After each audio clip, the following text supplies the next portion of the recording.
இன்றைக்கி pepper chicken பண்ண போகிறாங்க. எப்படி பண்ணுறது பாருங்கள். ஒரு பெரிய வெங்காயம், ஒரு ஒரு தக்காளி பேஸ்ட் பண்ணின்னு வரணும். மிக்ஸில் அரைச்சின்னு வரேன்.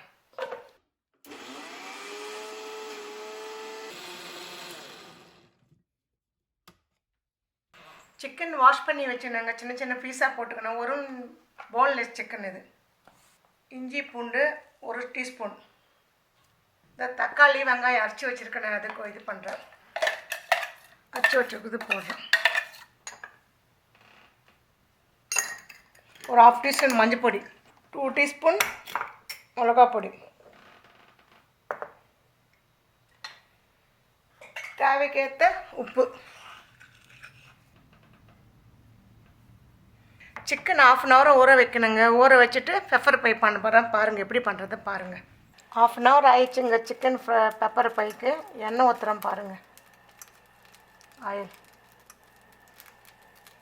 ஒரு 3 டீஸ்பூன் ஊற்றுறேங்க.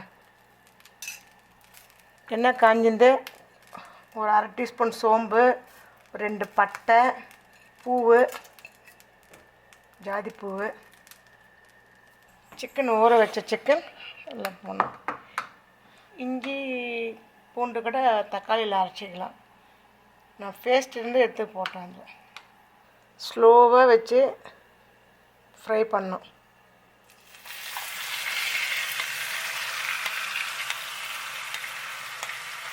மூடிடுங்க. மூடி வச்சுட்டு ஸ்லோவாக அப்பப்போ கலரி விடுங்க. ஸ்லோவாக வச்சு அப்பப்போ கலரி விடணுங்க. இன்னும் ஃபுல் ட்ரை ஆகணும். ட்ரை ஆகணும் தான் அப்புறம் பெப்பர் போட்டு மசாலா போட்டு இது பண்ணணும். வீட்டில் அரைச்ச கரம் மசாலாங்க. நான் 2 ஸ்பூன் யூஸ் பண்ணுறேன். கொஞ்சம் பெப்பர் தூள். ஒரு 10 நிமிஷம் ஸ்லோவாக வச்சு ஃப்ரை பண்ணணும். குக் பண்ணணும். ஒரு 10 நிமிஷம் அப்படியே இருக்கட்டும். சிக்கன் பெப்பர் ரெடிங்க. லாஸ்ட்டில் கறிவேப்பிலை போட்டு இறக்கணும். கொஞ்சம் இந்த ஸ்மெல்லு நல்லாயிருக்கும். வச்சு உங்களுக்கு பிளேட்டில் வச்சு காட்டுறேன். பெப்பர் சிக்கன் ரெடி ஆகிடுச்சுங்க. இந்த பிளேட்டில் வச்சுக்கிட்டேன் பாருங்கள். நீங்களும் சேர்ந்து பார்த்துட்டு சொல்லுங்கள் எப்படி இருக்குன்னு சொல்லுங்கள்.